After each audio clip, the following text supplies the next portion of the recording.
My cousin Nadia is taking a summer calculus course, and she called me last night, and she had some limit problems, and they were excellent problems, so I thought it was worthwhile to make videos on the problems that she had to figure out.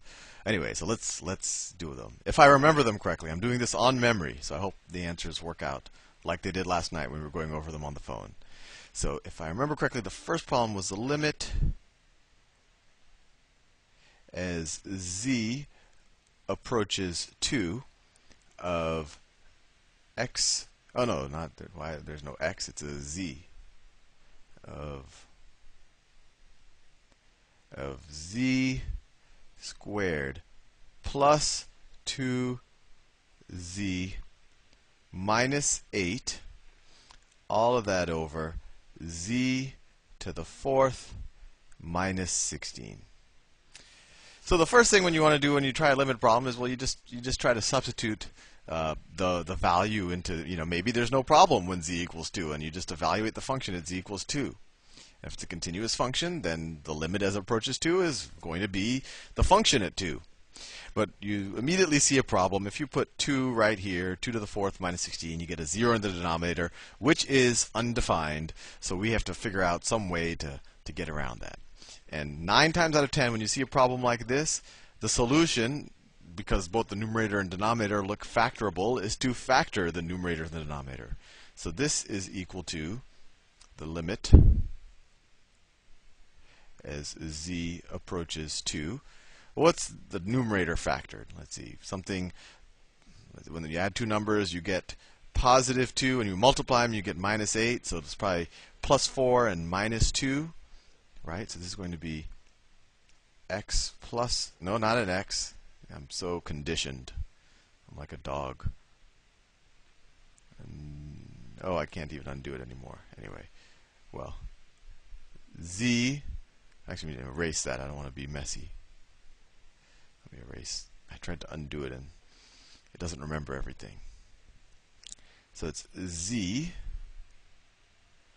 what do I say, plus 4 times z minus 2. That's just factoring a quadratic. And what is this? This has the form a squared minus b squared, right? So that's going to be, but a squared, and if this is a squared minus b squared, a would be z squared, right? So it's z squared plus 4 times z squared minus 4. And then, of course, this also has the form a squared plus b squared, right?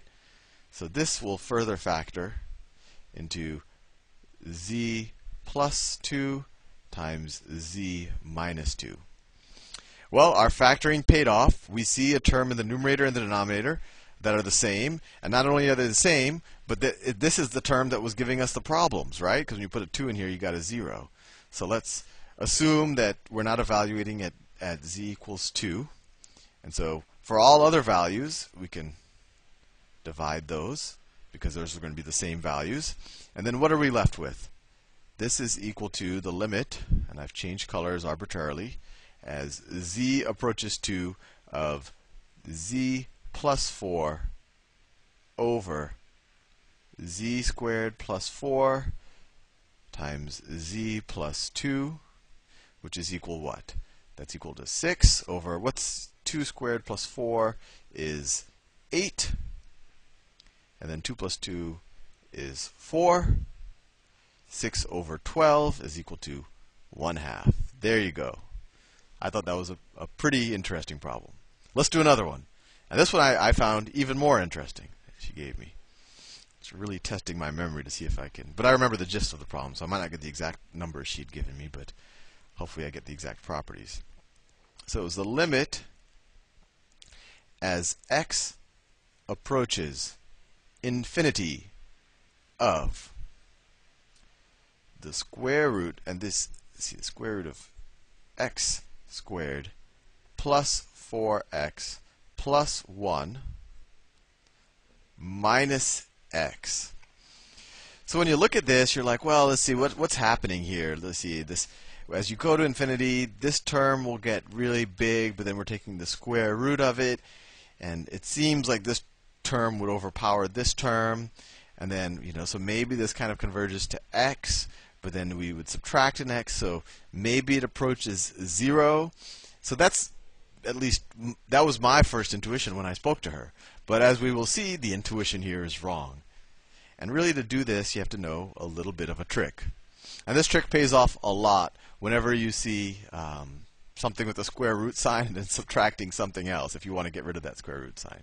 So what we are going to do is going to multiply, essentially the conjugate we normally apply to complex numbers, but if we have something like a plus b, the conjugate is a minus b, right? Or if we have something like a minus b, the conjugate is a plus b. And the reason why, and what we're going to do is we're going to multiply by the conjugate of this. And why is that normal? Why is that useful? Because we have a minus b. If we multiply it times a plus b, we get a squared minus b squared, which will make this radical sign disappear without too much work. So let's do that. Let's multiply by the conjugate of this thing. But we can't just multiply it, right? We have to multiply it by it over itself, because you can only, to not change the value of something, you can only multiply by 1. So let's multiply it by the conjugate, x squared plus 4x plus 1 plus x, right? That's the conjugate, right? Instead of minus x, we have a plus x. And we can't just multiply that. We have to multiply by 1. Otherwise, we would be changing the value. So it's going to be divided by the same thing. X squared plus 4x plus 1 plus x. Let me erase this stuff down here so we don't get distracted. Don't want to get distracted. And so what do we have? This will become the limit as x approaches infinity. Well, this is a minus b times a plus b, so we end up with a squared. Well, what's this squared? That's x squared plus 4x plus 1 minus b squared. Well, what's b squared? B is x, so it's going to be minus x squared. And this is just algebra. Divided by this thing. The square root of x squared plus 4x plus 1 plus x. So let's see, there's a little simplification we can do. We can subtract, these top two terms cancel out. So x squared minus x squared. And now let's see what we can do. Well, since we're taking x to infinity, and this is what you normally do when you take x to infinity, we can divide the numerator and the denominator by our highest degree term. And in this case, our highest degree term is x, right? We have an x here and an x here. And then of course when you divide something like this by x and you take to infinity, this will approach 0. So let's do that. Let's divide the numerator and the denominator by x. And remember, anything you do to the numerator, you have to do the denominator. Otherwise, you're changing the value. So times 1 over x over 1 over x. I'm just dividing the numerator and the denominator by x. So this is equal to the limit as x approaches infinity. That's going to be 4 plus 1 over x over. Let me ask a question. What is 1 over x times this thing? What is, and this is a bit of an algebra review, but 1 over x, what's 1 over x times, x squared plus 4x plus 1? I'm just doing a little aside here. Well, if we take the 1 over x and we put it into the radical sign, it becomes 1 over x squared, right? This is the same thing as, you could say 1 squared over x squared, but, 1 over x squared. You could say 1 squared, you could put a squared there, but times x squared plus 4x plus 1. And that should make sense to you, right? Because if we started with this, we could easily just take the square root of this and take it outside. And the square root of this is 1 over x. So I'm just going in the other direction, right? So, assuming you're comfortable with that, everything under the radical sign, even though we're actually dividing by 1 over x, since we're going into the radical sign, we're actually dividing by x squared. So it becomes, this is the radical sign, x squared divided by x squared is 1. Right? I hope you understand why we're dividing by x squared here. We're actually dividing by 1 over x, but when you put it on the radical sign, it becomes 1 over x squared. Let me put it this way. 1 over x times the square root of a, that's the same thing. That equals the square root of 1 squared over x squared times a, right? And this is just 1 over x squared. So that's the property or the algebra that we're using. So anyway, we divide all of this by x squared. So that becomes a 1 plus 4 over x, right? Plus 1 over x squared. And then, of course, we divide this one by this term right here. We divide by x, right? Because it's not in the radical sign. So that just becomes a 1. So now, what's the limit as x approaches infinity? Well, as x approaches infinity, this term right here goes to 0, right? 1 over infinity is 0. This term right here goes to 0. This term right here goes to 0. And so what are we left with?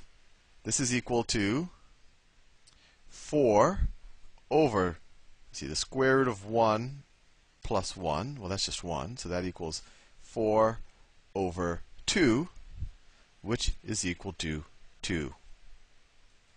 There you go. Now, let's do one more problem. This is the third one she'd given me, and we had to kind of brush off our trig identities. And really, these harder limit problems, they're all about kind of knowing your algebra and your trigonometry really well, just so you know how to manipulate these functions. Because the limit part, you just have to get into a form where taking the limit is fairly straightforward. So let's do that trig problem. Clear image. Invert colors. So it was the limit as x approaches 0 of cotangent of 2x. Was that it? Yeah, it was cotangent of 2x over the cosecant of x. And this one, just like previous problems, more than knowing your pre-calculus or your calculus, you need to know your trig identities. So cosecant of x, that's just 1 over sine. I remember that by saying it's non-intuitive. You would have thought that cosecant is 1 over cosine, but it's not. It's 1 over sine. So I remember that it's non-intuitive. And cotangent of 2x is equal to 1 over tangent of 2x. And tangent is sine over cosine, so cotangent is the opposite. So that equals cosine of 2x over sine of 2x. Right? Okay. So what is this equal to? So this is going to be the limit as x approaches 0. Cotangent of 2x, we said, was cosine of 2x over sine of 2x. And then it's going to be all of that over the cosecant of x. Well, that's just 1 over sine of x. 1 over sine of x. Well, if you divide by 1 over sine of x, that's the same thing as multiplying by sine of x. So we have, what do we have? We have cosine, well, we have sine of x times cosine of 2x. All of that divided by sine of 2x. Just doing a little arithmetic.